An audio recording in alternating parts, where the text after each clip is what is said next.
Boa noite a todos.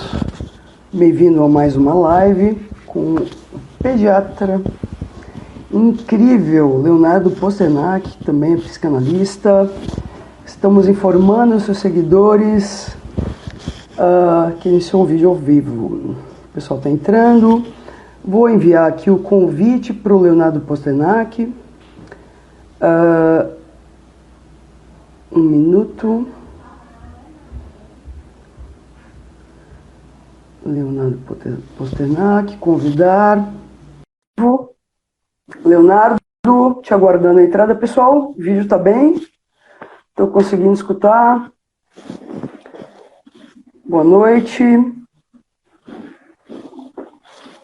Bom, pessoal, enquanto o Leonardo não entra, eu vou ler rapidamente o convite. A live de hoje se intitula O Ideal de Felicidade, Seus Efeitos na Infância, na Família e na Escola. O Leonardo Posternak é um pediatra com mais de 44 anos de formação, psicanalista. Ô, Léo! Boa noite. Mas que prazer te receber mais uma vez, Léo. O mesmo prazer que eu sinto. E a live de hoje promete, né? A live de hoje promete, que é uma sequência da live anterior. Só deixa eu acabar de te apresentar, que eu estava te apresentando aqui. Então, né? Pediatra com 44 anos de formação, psicanalista, médico no Hospital Albert Einstein, em consultório particular, fundador e diretor do Instituto Família, autor dos livros O Direito à Verdade, Cartas para uma Criança, que foi vencedor do Prêmio Jabuti, e agora, O que Fazer, a difícil arte de educar os filhos. Depois, o livro das avós, Na Casa dos Avós é Sempre Domingo. E ainda colaborador do livro Gêmeos e Múltiplos, tudo o que os pais precisam saber, além de vários artigos e produções na área da infância.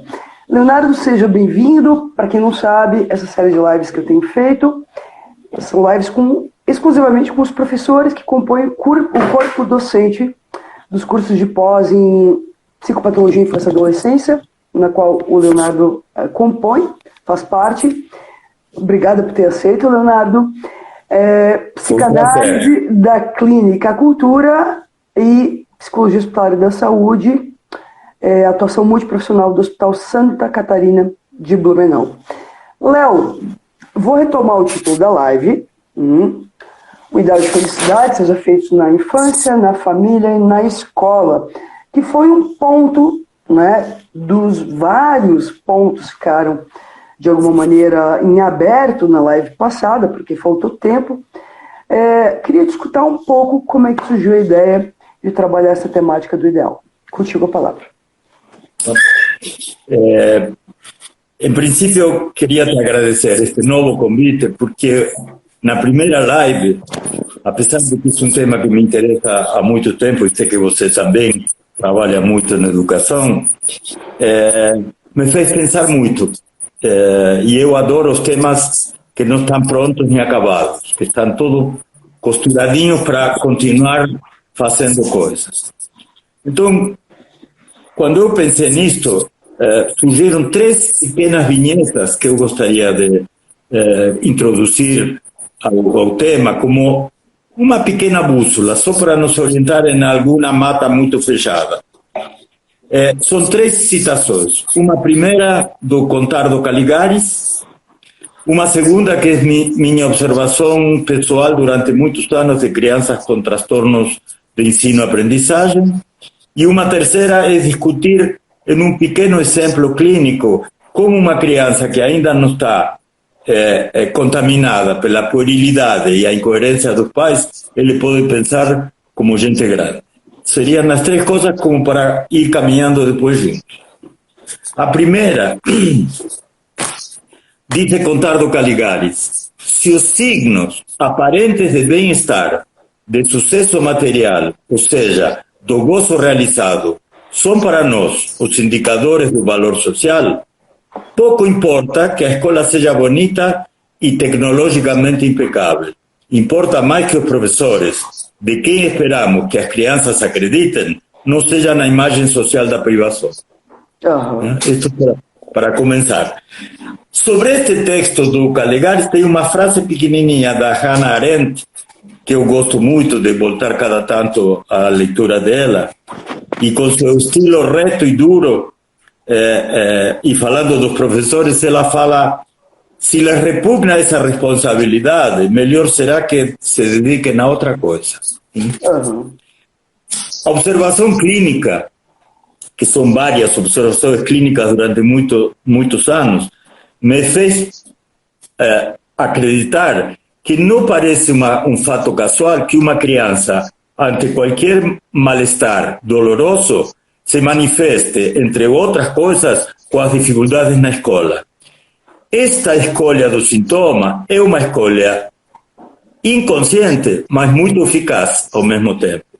Por quê? Porque chama a atenção dos pais para resolver a crise, e segundo, porque os pais podem traduzir o sintoma e procurar ajuda.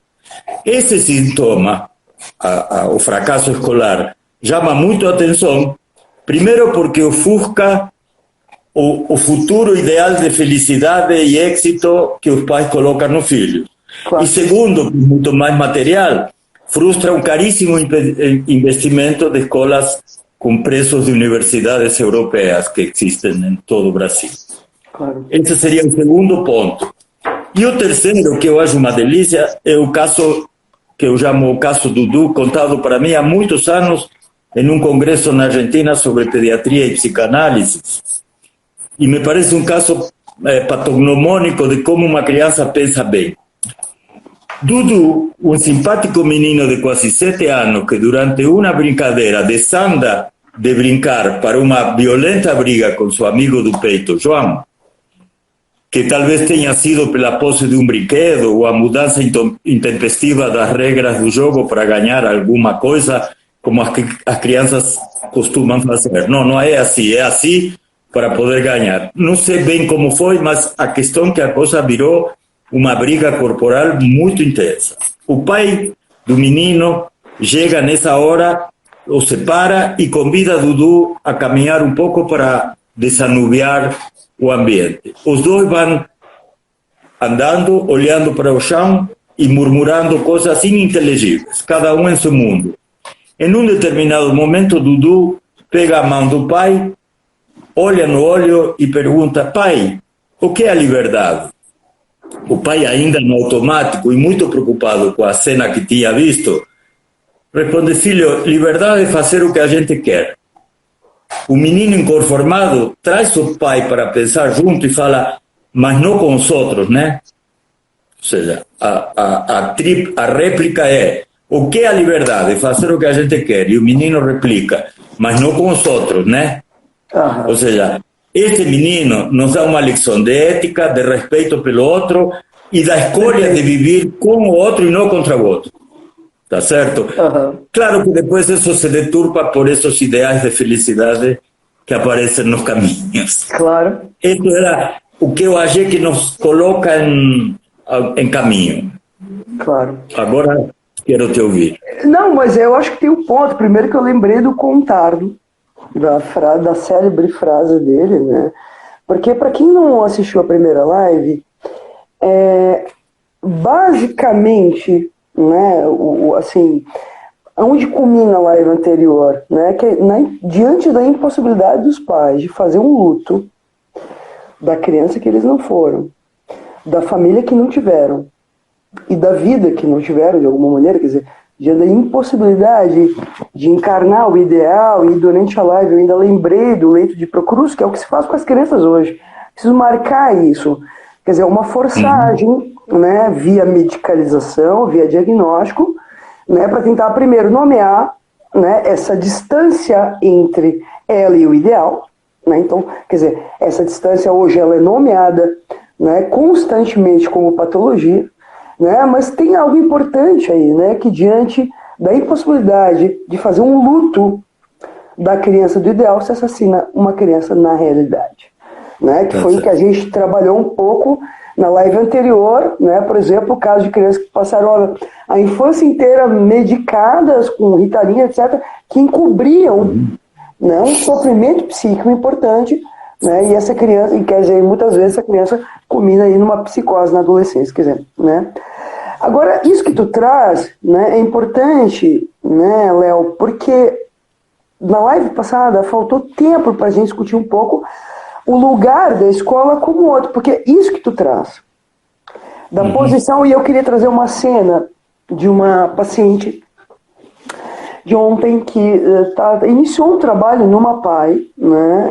Bom, não estou falando da paciente, mas de um relato clínico que ela traz na sessão, que me parece muito relevante.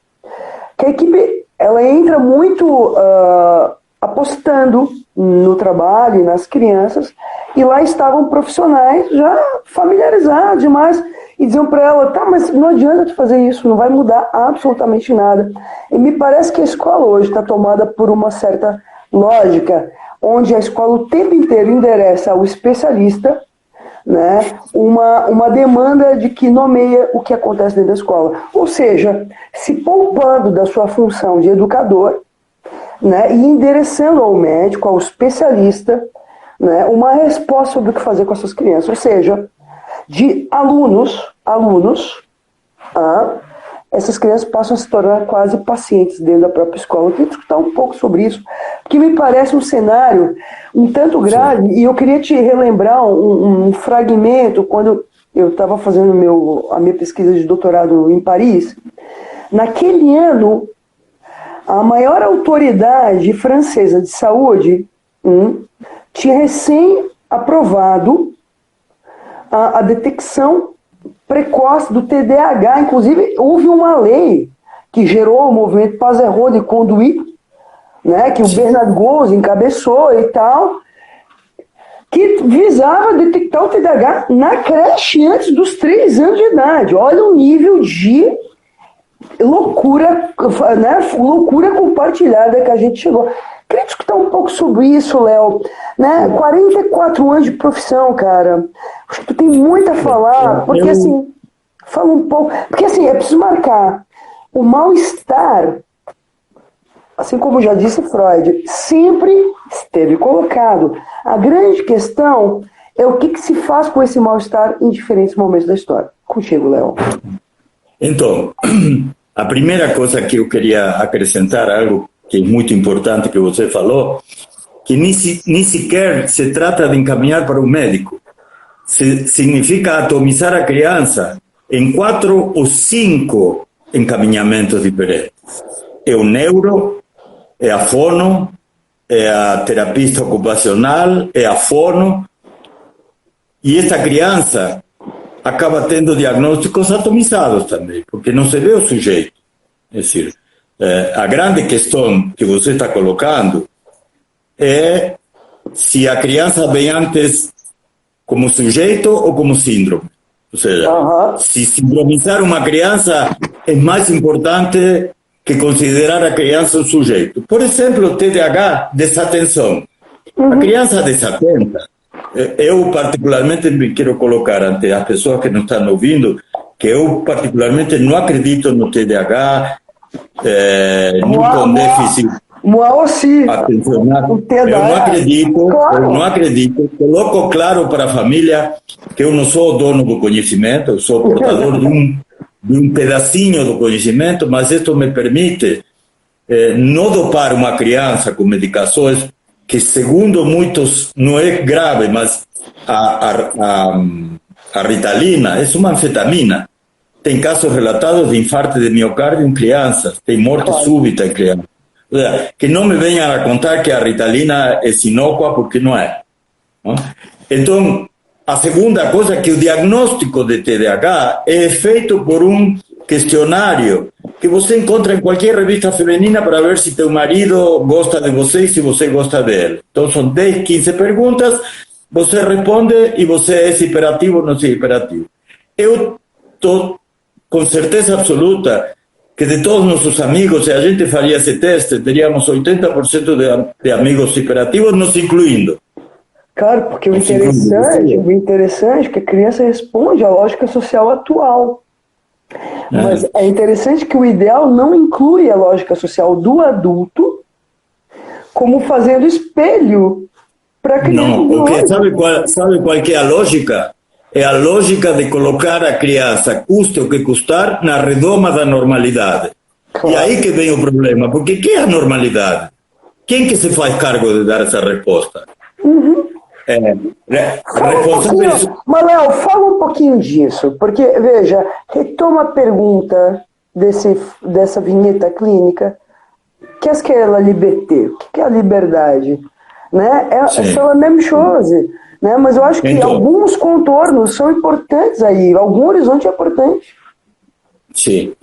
A primeira coisa, tínhamos já entrado um pouco juntos na live anterior, com respeito a que nas escolas se conhece muito de currículo pedagógico e se conhece muito pouco do sujeito que recebe o currículo.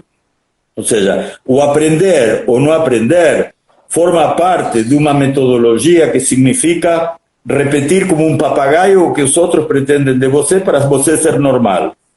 E isto é muito triste, porque tem crianças, e depois de aqui a 5 minutos vou entrar nisso, que não aprendem, porque saber é perigoso, porque tem coisas na família que mantém a cabecinha ocupada com problemas outros e não entra o conhecimento, mas não porque não existe um cérebro funcionante, senão porque existe não existe disponibilidade para se ocupar disso, porque está ocupado com outra coisa. A Françoise doutora falava disso, né? Isso mesmo. Então, partindo dessa base, sabemos que a família, a criança e a escola formam uma unidade que significa um projeto educativo. Até aí está tudo muito bem. E que a melhor alquimia de um processo educativo é uma educação que dê liberdade para criar e, ao mesmo tempo, que use a disciplina e o interdito como também modelo educativo.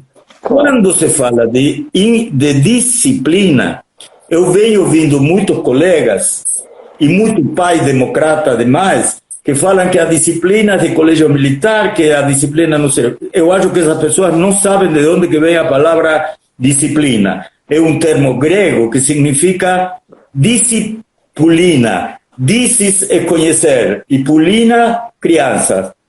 Entender e ensinar a crianças. Então tem que ter disciplina, tem que ter uma assimetria entre quem ensina e quem aprende. Mas, Léo, eu acho que tu traz algo muito importante dentro da própria psicanálise. Veja, quando Lacan faz de alguma maneira o recurso ou retoma a antropologia, o estruturalismo de Lévi-Strauss, para falar do conceito de função simbólica, ele vai introduzir ali que a função simbólica é uma função de nomeação. Uma nomeação que delimita lugares, certo? Tem algo importante. Quando uma nomeação é feita, mas a sustentação dessa delimitação de lugares não se sustenta na prática, isso se esvazia. Ou seja, né, eu tô lembrando de uma vez eu quase sofri um linchamento virtual. Eu sou muito polêmica, porque eu falo as coisas e, enfim, live passada alguém escreveu no meu Instagram assim, eu gostei da live, mas a Michelle interrompe o convidado demais. Escuta, não é uma palestra, é um bate-papo. Né? E a pessoa se autoriza a entrar no meu Instagram e dizer coisas do tipo, ei, você tem liberdade de assistir o que Em última instância, usando essa crítica que fizeram, eu te respondo, pode me interromper quando você quiser, que para mim é uma felicidade. Mas, Léo, então o que acontece, né? E aí, quando eu sofri com esse linchamento virtual, foi numa situação que eu falei assim, né? Quer dizer, a lógica de botar a criança a dormir no meio dos pais, veja, é uma criança que está sendo usada ali, de alguma maneira, para encobrir ou para dar conta do desamparo que é dos pais. É dos pais desamparados, né? Quer dizer, numa casa em que as camas são intercambiáveis, o que desaparece? A diferença de lugares. E o que acontece? E aí eu vou lembrar de um filme importante. Quando a diferença aparece, a agressividade é que impera. O que é o texto Agressividade do Agressividade e Psicanálise, e vou lembrar do filme Le Carnage, né, O Deus da Carnificina, do Polanski, em que, quer dizer, os pais começam a discutir quem teve culpa numa briga de escola, e a cena final do filme, os pais se pegando no soco, na frente, né, enfim, em virtude disso. Mas, que é um pouco o que acontece hoje, mas eu queria escutar um pouco isso, assim, Léo, porque, assim, tem algo, né, veja, 44 anos de pediatria, Léo, não é pouca história. Tu tem mais tempo de pediatria do que eu tenho de idade. Eu tenho 43 anos de idade. E você não sabe que eu ainda tenho pensado fazer mais 44 anos de pediatria. Vai fazer, eu tenho certeza. Mas me fala um pouquinho, o que tu vem escutando nesses 44 anos, historicamente, nas queixas? Porque... Tá certo. Vai lá, continua. Entendi. Mas você me fez uma pergunta muito importante e que fomos falando de outra coisa e deixamos de lado. Eu acho que para falar disto que vem agora, temos que definir bem a palavra liberdade. O que se entende por liberdade? E liberdade, eu sigo uma frase maravilhosa do Prêmio Nobel mexicano, Octavio Paz, que diz que a liberdade não é um conceito filosófico, nem sequer uma ideia. É um movimento de nossa consciência que nos leva a pronunciar de dois monossílabos, o sim ou não, que marca o sinal contraditório do ser humano. Então, essa é a liberdade. Sim ou não.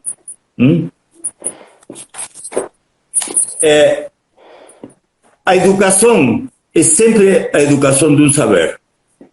Se os pais e os professores não têm claro isto, as crianças são exigidas a concretizar um futuro de felicidade apoiado no racional. E sabe qual é o resultado? É fracasso. Tá? Se transmite à criança uma mensagem que pretendamos que a repitam como papagaios sem questionar. Por isso consideramos nossos filhos bem educados, em realidade, quando repetem os nossos recalques. Não? Eu vejo muito no consultório. Acabou a consulta e fala, como se fala para Leonardo? Tchau. Não, tchau o quê? Tchau, obrigado, Leonardo. E eu olho para o pai ou a mãe que forçaram essa situação e fala, isso aqui é um recalque de boa educação que você deve ter tido. Mas talvez com teu filho não serve. Ele vai aprender a falar bom dia, boa tarde e obrigado. Mas não é este o momento de você se antepor a teus recalques no desenvolvimento de teu filho. Todos, por outro lado, isto é de Charles Merman, todos agradecemos a educação que recebemos, porque pensamos que somos o que somos por essa educação, mas ao mesmo tempo odiamos a educação que recebemos porque não somos aquilo que poderíamos ter sido de fato, por estes recalques e por estas repetições. Tem uma coisa muito doce da Marta Medeiros, que é uma jornalista e escritora. Claro, conheço. Maravilhoso. Eu também gosto dela. Olha o que ela fala. Tem uma poesia que se encaixa neste discurso e ela fala o seguinte. Minha bisavó reclamava que minha avó era tímida. Minha avó reclamava que minha mãe devia ser menos ética. Minha mãe me educou para ser bem lúcida. Eu espero que minha filha fuja dessa cárcere que é passar a vida transmitindo dívidas. Não é? Claro. Ou seja, a poesia às vezes se completa com a psicanálise e a psicanálise com a poesia. Mas, Léo, acho que tu toca num ponto. Veja, esse exemplo, né, os pais que diziam agradece o Leonardo, né, acho que é um exemplo importante, porque tem uma báscula aí. Tem uma báscula. Porque hoje a gente entra numa lógica em que os pais tentam poupar o filho de qualquer dívida. Mas tem algo de uma dívida simbólica. Sim. De uma dívida simbólica, né, que é importante que o sujeito possa assumi-la para si. É uma dívida simbólica. Sim. Né, que me parece...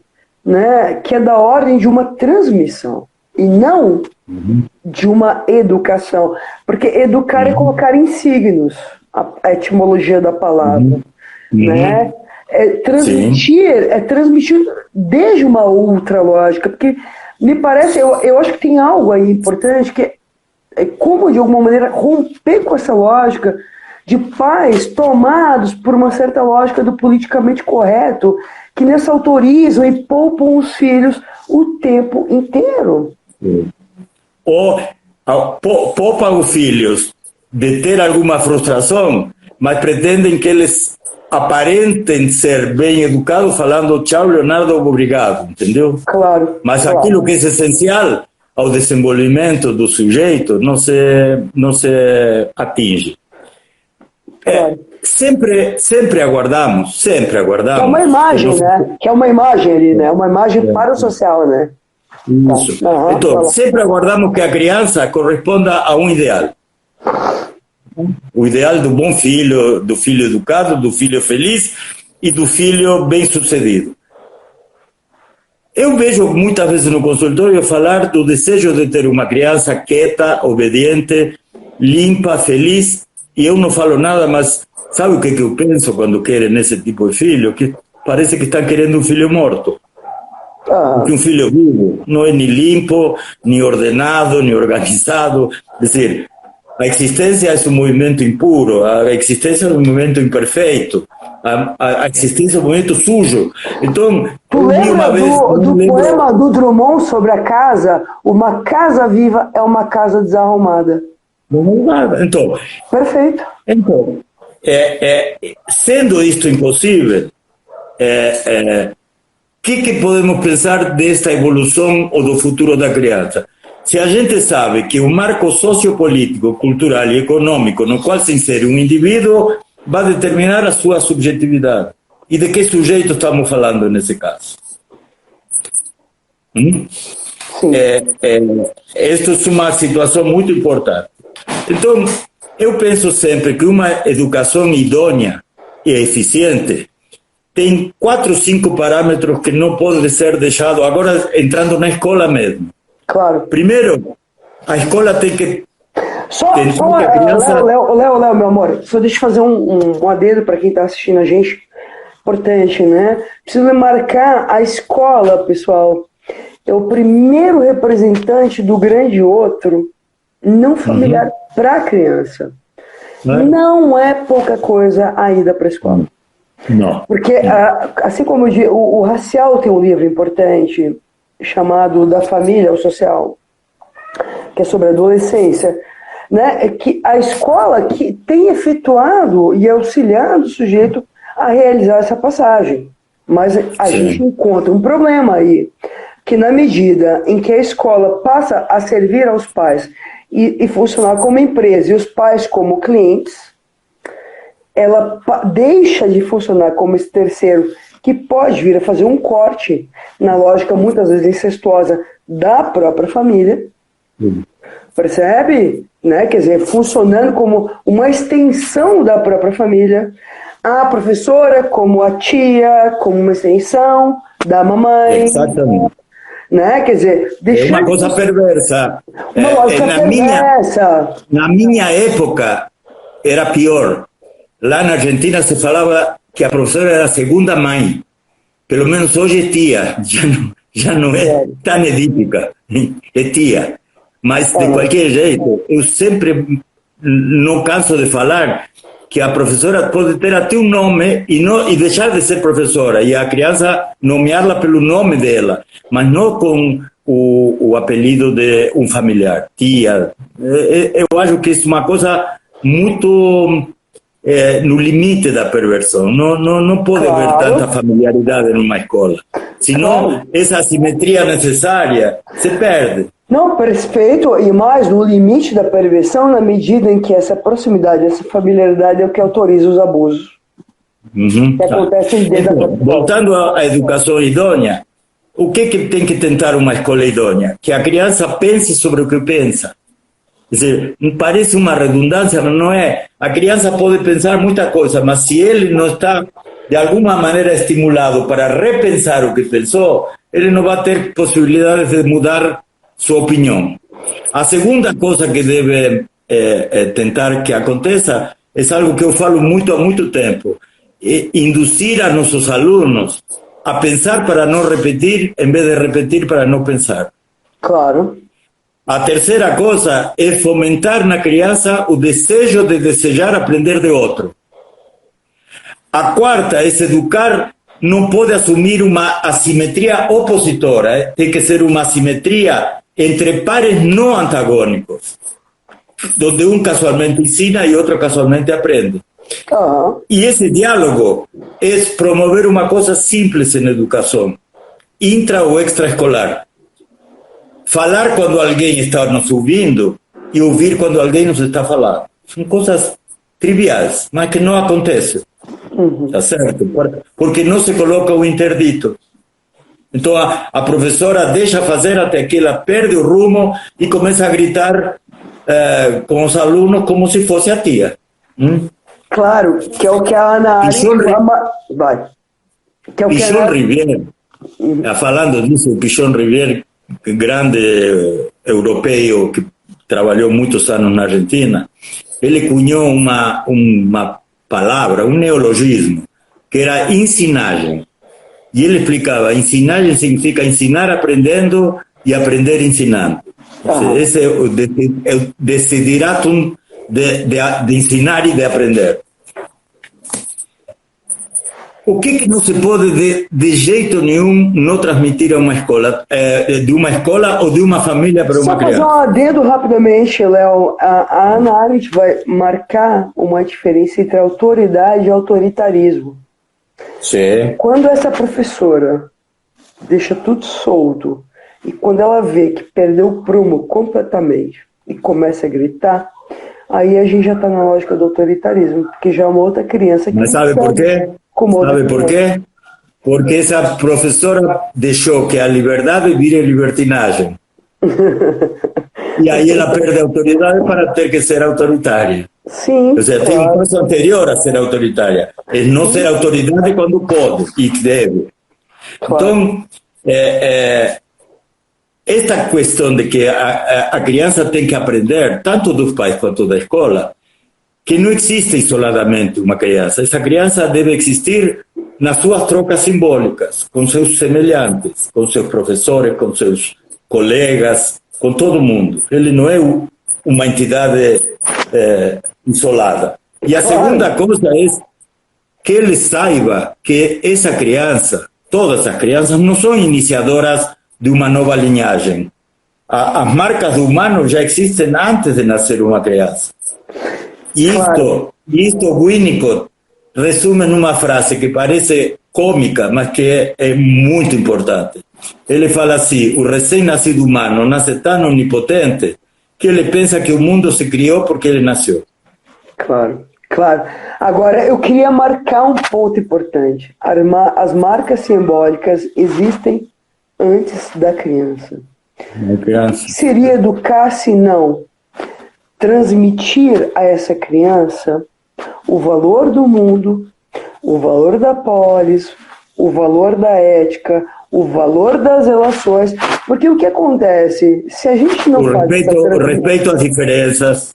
Claro, porque se a gente não faz essa transmissão, quem está em risco é o próprio mundo. Sim.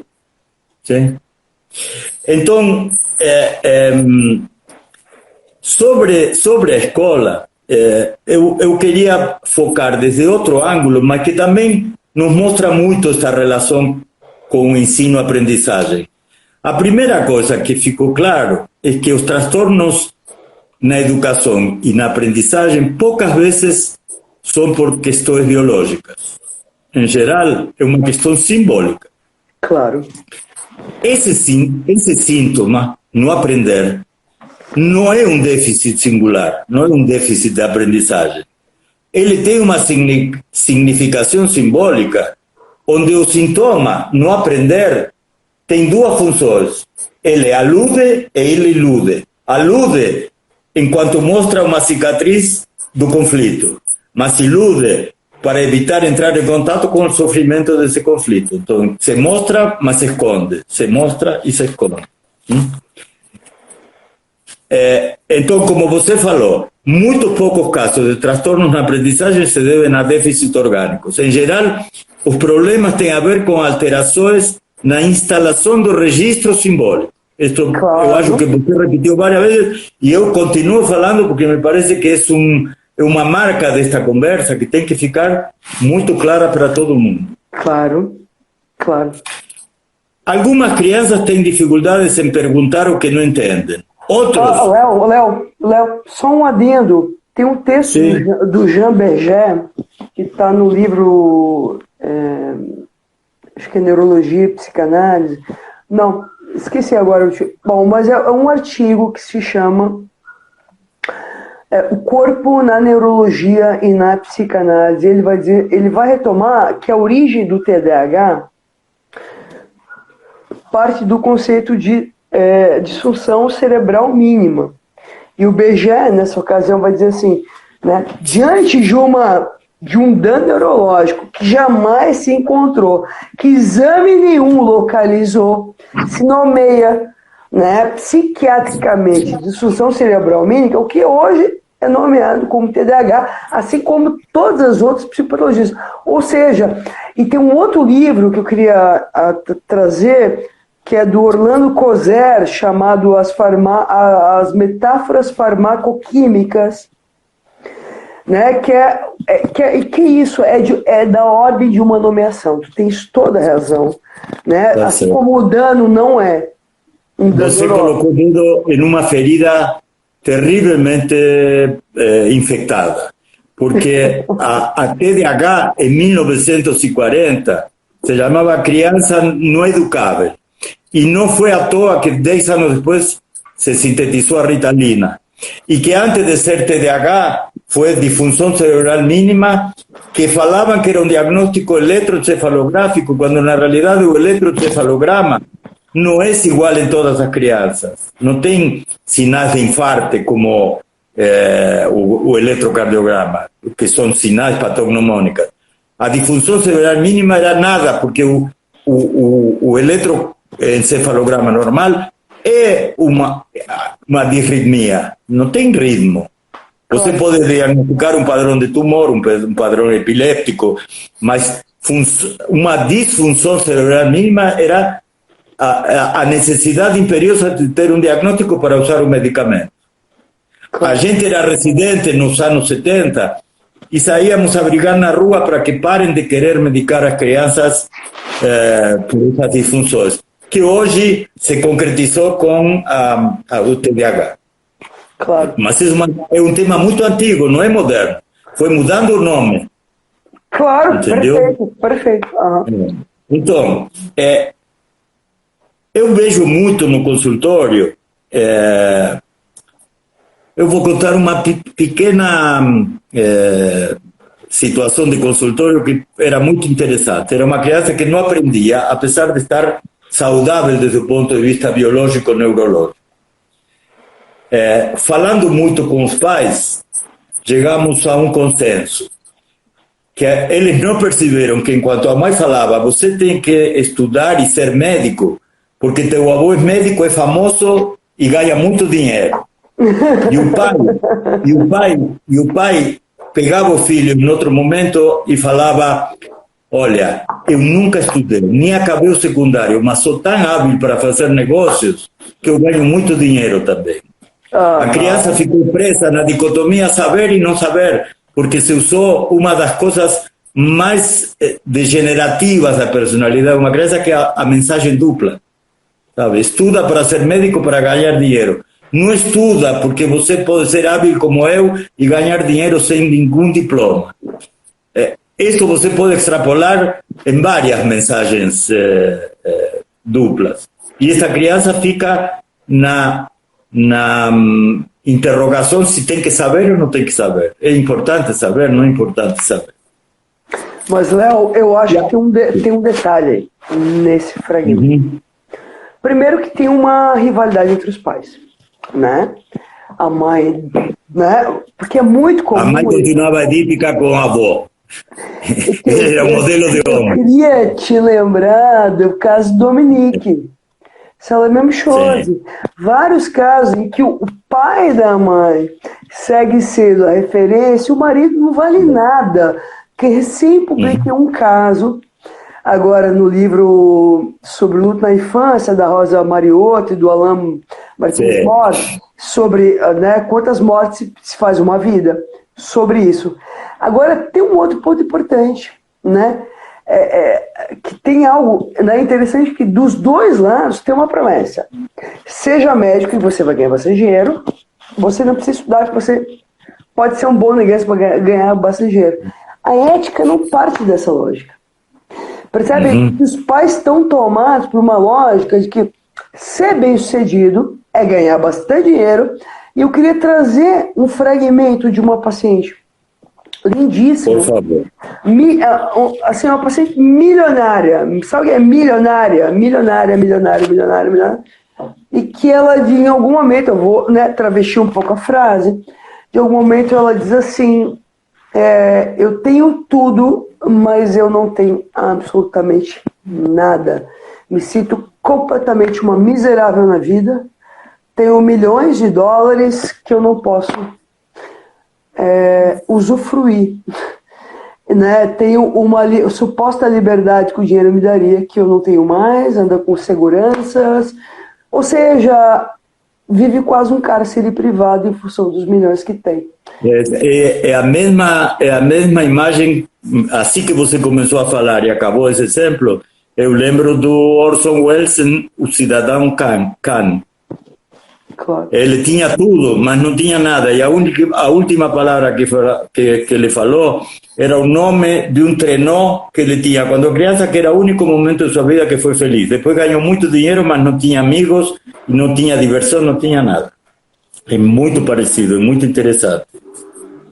Tá, porque aí a gente entra... Não, só eu sei que tu vai seguir. Porque aí a gente entra na frase... que eu tento compor contigo, né, Léo? Eu acho linda as suas falas. Da frase do Contardo, né? Prefiro uma vida interessante do que uma vida feliz, porque uma vida feliz é uma vida que fica à sombra do ideal, ou tentando alcançar o ideal. E quando a gente fala de uma vida interessante, a gente entra numa outra dimensão que talvez, Léo, talvez só se alcance com uma análise, que é a dimensão da autoria. Foda-se ao outro, e de poder, de alguma não foda-se ao outro ou as leis, mas de alguma maneira poder compor com a vida e com o mundo de uma maneira ética, mas uma maneira que o sujeito esteja posicionado. Sim, sabendo que você pode ser feliz com isso também. Claro. Tá certo. A última coisa que eu particularmente queria colocar é sobre o professor, porque ao fim de contas estamos falando da escola. Da escola. E eu acho que quem ensina tem que ter uma qualidade básica: tolerar não saber. Sabe? O professor tem que saber sempre, e eu não acho que tenha que saber sempre. O professor tem que sair do lugar do saber, porque é só portador do conhecimento, e eles se colocam como se fossem no conhecimento. Uma coisa é portar o conhecimento e outra coisa é você se constituir no conhecimento, porque aí não se aceita não saber. Roland Barthes, tem uma frase linda com respeito a isso, que fala assim: tem um momento da vida que a gente tem que ensinar o que sabe, mas logo vem a seguir uma fase que a gente tem que ensinar o que não sabe, e a essa fase se chama pesquisar. Sim, mas a transmissão, Léo, é sempre da ordem de eu não saber. E a criança, quando não sabe, mostra isso. A criança, quando não sabe, tenta aprender, se não tem problemas psicológicos graves. O não saber desperta a vontade de saber. Perfeito. Mas, entendeu? Mas agora tu entrou no tema, pessoal, agora fica quente. Vamos lá. Eu falo porque eu tô viva aqui na história, acompanhando o Léo, que é uma live linda. Léo, tem algo importante. Retoma o início da live. Olha que bonito isso. Na medida em que os interditos não estão mais colocados, eu vou retomar Freud. O saber é da ordem de uma curiosidade sexual. Querer saber. Para uma criança querer saber de algo, minimamente, tem que haver uma porta trancada, chaveada. Ou seja, uma cena que a criança fica e que ela quer saber o que se passa ali dentro. Ou seja, minimamente tem algo que ela precisa fazer um trabalho para acessar. Seja via fantasia, seja via imaginário, seja via teorias sexuais infantis. 3 ensaios sobre, né, as teorias. Né? Agora, o que acontece hoje é como se a gente vivesse um excesso de real. Em que né, o que era da ordem de uma fantasia se tornou pênis e vagina, não é nem uma pau-buceta. Porque se fosse pau-buceta, estava de bom tamanho. Talvez diria a possibilidade de perguntar o que é pau e o que é buceta. Mas não, é pênis e vagina, é tudo anatomicamente nomeado e assim, de uma maneira quase como uma certa lógica dos pais de não quererem errar e não se arriscarem como pais, ou seja, pais assépticos. Não transmissíveis. Mas ao menos, eu te entendo perfeitamente, mas eu te colocaria o outro lado da moeda que eu vejo no consultório. Qual que é? Não é o palavrão comum de se dirigir a uma vagina ou a um pênis. E também não deveria ser sempre vagina e pênis. Mas o que não pode ser é que a vagina vire uma florzinha. Mas é que tá. Isso é pior ainda. Eu estou marcando a diferença. Sabe, parece que a zoologia nomeia os órgãos genitais. Não, mas, Léo, veja. Pintinho. Entre o pau e a buceta, que é da ordem dos adultos. Isso precisa estar interditado para a criança. Já pensou? O teu pau, a tua buceta, não cabe. Sim. Assim como, né, é interessante, como se isso fosse algo hoje pernicioso para as crianças. O que acontece? Né? E aqui retoma um pouco na história da invenção da infância. Quer dizer, né, a ideia de tentar fazer uma adaptação do linguajar da vida dos adultos, do mundo dos adultos, ao tempo da criança. O que é a invenção da infância, se não inventar um certo tempo que a criança fica interditada na entrada no mundo dos adultos? Então, o que acontece? Quando some pau-buceta e some piu-piu e pepeca, e passa todo mundo a falar pênis e vagina, a diferença aí também desaparece. É isso que eu queria marcar. Sim, tá certo. Percebe? Tá certo. Mas isso tem a ver se você concorda com isso que eu estou pensando, que assim como não se nomeia os órgãos sexuais, ou não se fala como se fala na rua, como se fala normalmente entre amigos, tem toda uma questão de não ferir a criança pequenininha porque ele é um anjinho. E então, para não ter pobreza, você passa longe de uma favela. Para não ter morte, você não entra num cemitério com uma criança. Entendeu? Essa criança fica alienada da vida e da morte, que é vida. Quer dizer, a vida e a morte é a vida das pessoas. E, sin embargo, a criança não pode falar sobre morte, não pode saber sobre nascimento, não pode saber sobre nada, sexualidade, pobreza, desnutrição. Ele tem que viver no mundo ideal que os pais criaram para ele. Se ela não pode saber sobre nada, eu te faço uma pergunta, doutor pediatra que eu amo tanto. Como é que eles supõem que ela vai para a escola e vai aprender? Se de antemão está colocado que ela não pode saber de nada. Eu não posso saber, porque vai sofrer. Essa é outra palavra que se usa como... Não, coitado, é pequenininho. Eu tinha uma criança de 2 ou 3 anos que tinha uma enuresis muito peculiar. Ela falava desde uma ponta da casa para a mãe que estava noutra. Mamãe, quero fazer xixi. E a mãe pegava ela no colo e levava para o banheiro. O interessante da história é que quando chegava na porta do banheiro, a criança mijava na mãe, inteirinha. Não? E ela me veio a contar isto. O que eu achava? Digo, eu acho que...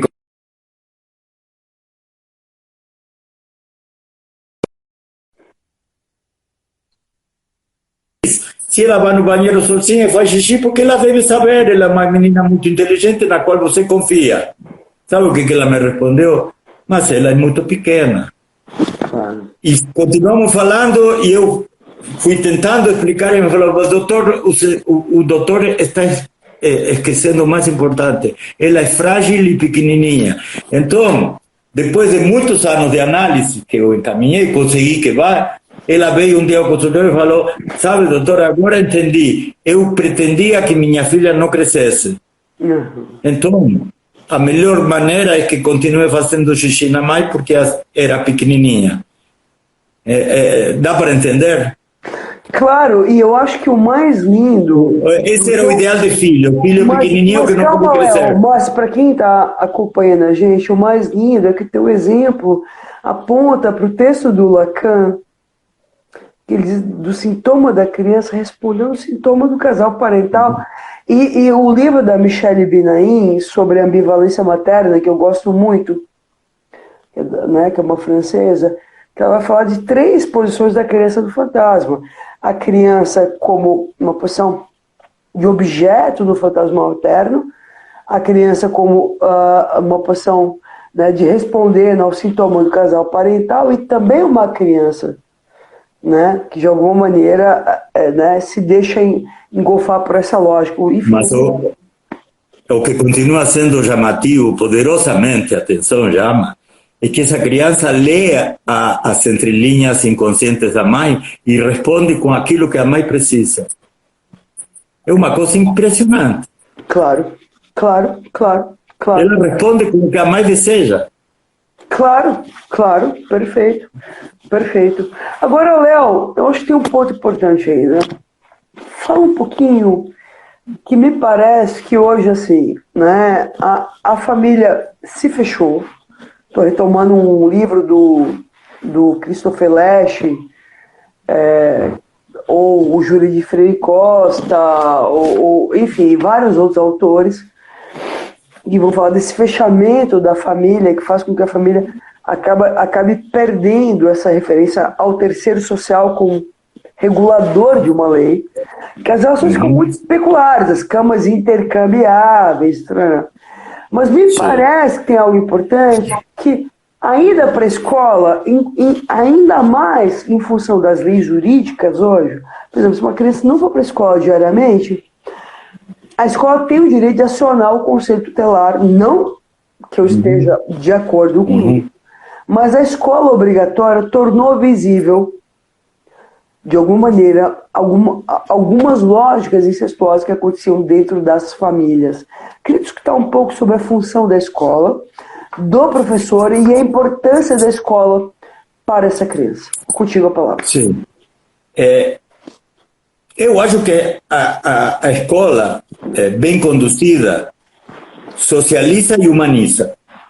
Tem uma função muito importante.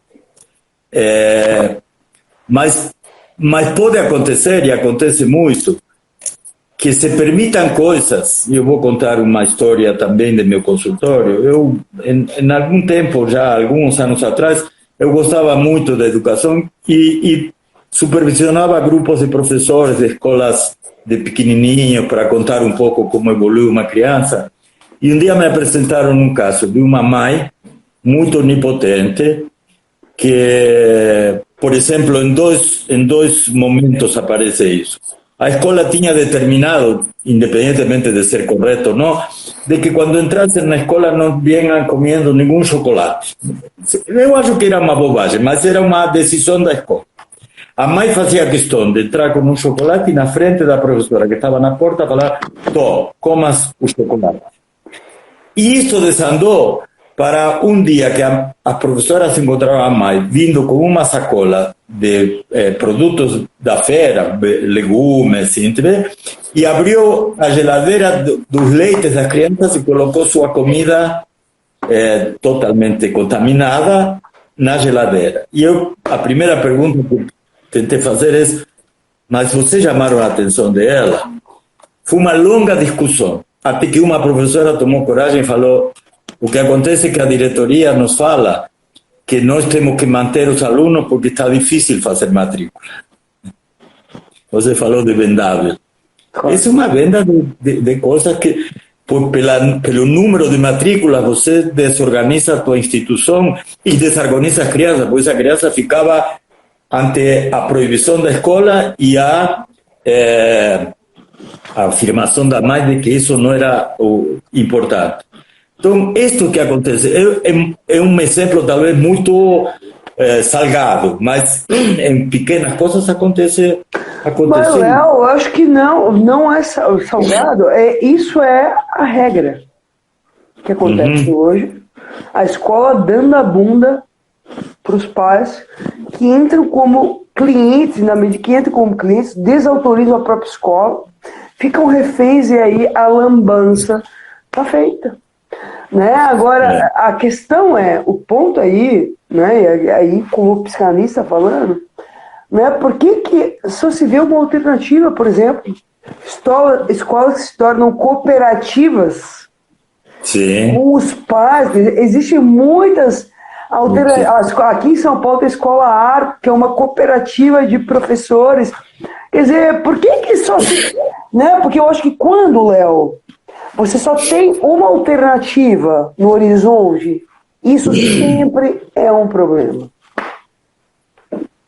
Porque se cai facilmente na mercantilização. Claro. Então, o que eu queria fechar da escola, que reconheço a importância da escola, o que eu acho que as escolas que alardeiam aceitar crianças muito cedo, também, quando a mãe precisa de uma coisa, mas falar que é melhor estar em uma escola com 8 meses ou 9 meses, e não na família, ou com uma pessoa em casa, é um tanto quanto perigoso, como se a criança de menos de um ano tenha que estar socializada. Não tem que estar socializada, ela tem que ter uma pessoa que cuide dela. É um a uma a relação.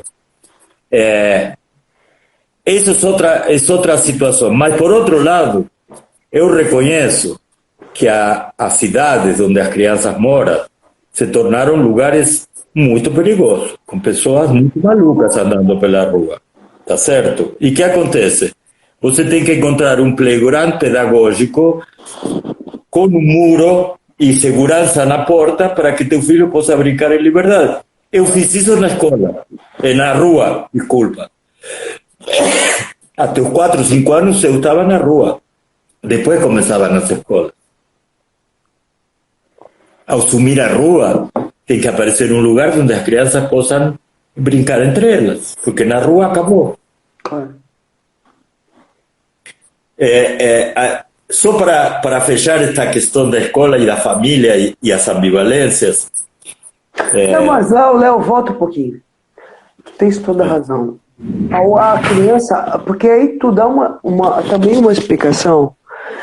Quando a rua, e isso isso é da Hannah Arendt, porque não é só que o mundo se tornou muito perigoso, é que houve uma inversão de uma lógica discursiva de que não é o mundo que precisa ser poupado da criança, por isso que a gente educa a criança. É a criança que precisa ser poupada do mundo, porque o mundo é muito perigoso. Tá? A primeira inversão. Que eu acho que é importante. Segunda, eu vou te falar um exemplo. Pessoal, meu pai tem um hotel em Florianópolis. Isso era a década de 80. Atrás do hotel do meu pai tinha uma pracinha. E era a época da injeção de drogas com seringa. Era comum naquela época, década de 80, tu viveu na década de 80, conviver com esse tipo de cena, seringas jogadas em lixeiras, né? E eu lembro que um dia eu perguntei para minha mãe, o que são essas seringas? E ela me explica o que era aquilo. Meu pai tinha um hotel, tinha vários hóspedes que faziam uso de drogas injetáveis. Foi a década que perdemos Cazuza, né, Lauro Corona, que perdemos grandes astros, Elton John e por aí vai. E escuta, é um pouco isso. Quando a gente vai para a rua, Leonardo, a gente se confronta e é confrontado com a realidade da vida. Agora, desculpa, manter uma criança dentro dos muros da escola exclusivamente não me parece Né? Porque o que acontece na escola de hoje, porque a gente entra num outro tema, que talvez seja um tema para uma outra live, que talvez possa ser feito com um terceiro convidado, que é o tema da inclusão. Porque o que acontece? A escola de hoje é uma escola, né, e tem uma citação da Cristina Kupfer que eu gosto muito. Não adianta jogar para dentro dos muros da escola os diferentes e não saber o que fazer com eles. Né?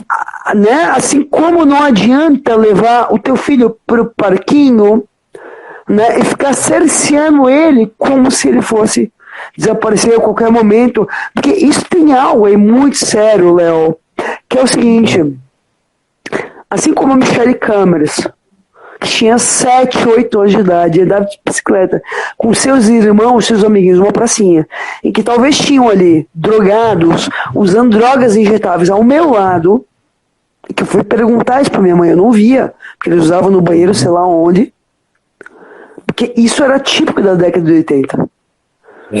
No mundo inteiro, não era só no Brasil. Certo? A minha pergunta é: o que acontece hoje, né, que brincar na pracinha da esquina ficou tão perigoso? Tem algo aí que tem muito mais a ver. Acho que na história, o que brincar na escola também se tornou perigoso porque a violência de fora entrou na escola. As brincadeiras com violência, mas meu amor, as seringas que estão na escola, entendeu? Claro, Léo, mas o muro da escola se perdeu. Mas a pracinha da esquina está no quintal da escola. Né? E eu acho que aí tem uma lógica interessante, que é um fragmento da escola da minha filha número 3, que eu estava numa apresentação de escola e estava um professor, feira de ciências, né, falando, então, nós nos esforçamos, e lá passando assim: é mentira! É isso! Né? O sujeito vem e denuncia, e de alguma maneira é disso que a gente não quer saber. A gente não quer saber da diferença, a gente não quer saber da diferença social. É como se a gente quisesse apresentar para os nossos filhos um mundo perfeito, mas ele vai para a vida. E aí, Léo, eu acho que... Não, mas só para finalizar, eu te dou a palavra. Temos muita dificuldade ainda de aceitar o estranho, o estrangeiro. Léo, mas aí que está quem paga o preço dos nossos filhos. Né? Porque eu sigo mandando ele né, com lancheira para a escola. A vida será feroz com ele. E ele vai para a vida e aí se promove o efeito bumerangue. Vai para a vida, se assusta e volta para casa. Ou seja, o que a gente tem promovido hoje é uma lógica incestuosa, de alguma maneira, Léo. Que eu acho que falar sobre isso, dar nome a isso, é uma boa maneira de tentar produzir alguma diferença. Contigo a palavra, desculpa, é que eu me sensibilizo tanto com isso que eu não pude deixar de falar. Me perdoem, pessoas, eu falo bastante. Se quiserem entrar nas minhas lives, ó, saibam de antemão, estejam avisados. Michelle Câmeras fala bastante. Vai, Léo, contigo a palavra. Adorei. Tá certo. O ano que vem a gente tem que planejar outras conversas. Mas, Léo, eu acho o seguinte, eu vou te propor uma outra conversa com a Cristina Kupfer, que é alguém que foi minha orientadora de doutorado, eu gosto muito dela. Vou convidá-la porque eu acho que a gente precisa falar sobre a questão da inclusão, porque as pessoas acham que inclusão a inclusão de crianças com alguma questão orgânica ou algum diagnóstico. Eu acho que vai ser um bom papo também. Outra opção é com o Rinaldo Voltolini também, que eu acho que é uma outra opção que são pessoas que eu circulo bastante. Mas saiba que estou à disposição. Mas, Léo, te amo. Preciso declarar novamente meu amor. E se não nos falamos, que sejam fim de ano e festa maravilhosa. Não, para. Vamos dizer para os convidados. Obviamente porque outra live antes do fim do ano não vamos fazer. Não, eu vou te ligar. Não abuse. Então tá bom. Beijo. Léo, te amo. O ano que vem estamos aí. Lá para fevereiro ou março a gente faz a live sobre inclusão. Tá? Tá bom. Ou com o Rinaldo ou com a Cristina, vou falar com ele. Estou à disposição, tá bom? E depois, eu acho que durante o ano eu quero me inteirar um pouco mais do negócio da pós-graduação. Que não deixamos de falar, tenho que ver um pouco. Não, mas aí depois eu te passo a informação. Eu nem fechei com o programa ainda, foi tão corrida esse ano, Léo. Ver o programa, onde que eu posso me inserir e tudo isso. Tá. Beijo. Tá bom? Te amo. Tchau, pessoal.